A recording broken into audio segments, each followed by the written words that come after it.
khỏi đầu để nó ngoài tầm chú ý. Vì khi vẫn còn nói ra là mày vẫn còn đang phải suy nghĩ.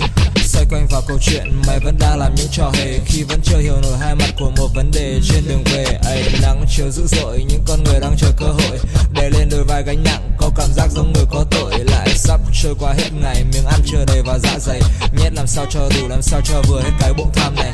Mặt trời đã tắt, đường phố khuya lại sắp lên đèn, nhưng giấc mơ ấp ủ thay đổi số phận cao thấp sang hèn. Người vẫn đang kiếm mồi, đôi mắt trắng trong đêm tối đen. Người vẫn đang lang thang lầm than, còn mưa với gió gào thét ép chèn. Mặt trời lại lên, đường phố cũng chuẩn bị xuống đèn. Trong đô thị đến giờ nào nước có người đánh trống, người thổi kèn. Anh không muốn nhảy vào cuộc nhưng vì thế thời thôi đành cũng bèn đeo chiếc kính hồng nhắm mắt để không muốn nhìn nhân tình thời thế bon chen. Đeo thêm chiếc kính hồng để đời tự lừa dối đôi mắt, để không muốn nhìn vào sự thật, không muốn đi vào vòng đối mặt. Ngày rồi lại ngày sống lay lắt, bây giờ cái gì cũng trở nên đắt.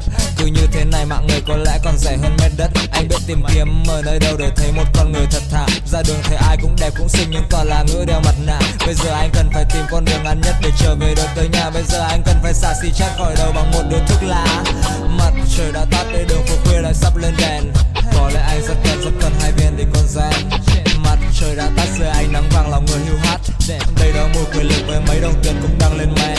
Mặt trời đã tắt, đường phố khuya lại sắp lên đèn. Mặt trời lại lên, đường phố cũng chuẩn bị xuống đèn.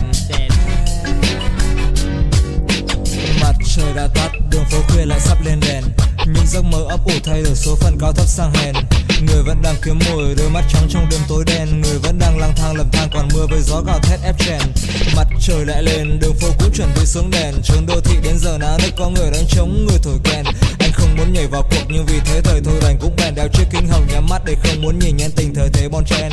Mặt trời lại lên, đường phố cũng chuẩn bị xuống đèn. Trường đô thị đến giờ nào nước có người đánh trống, người thổi kèn.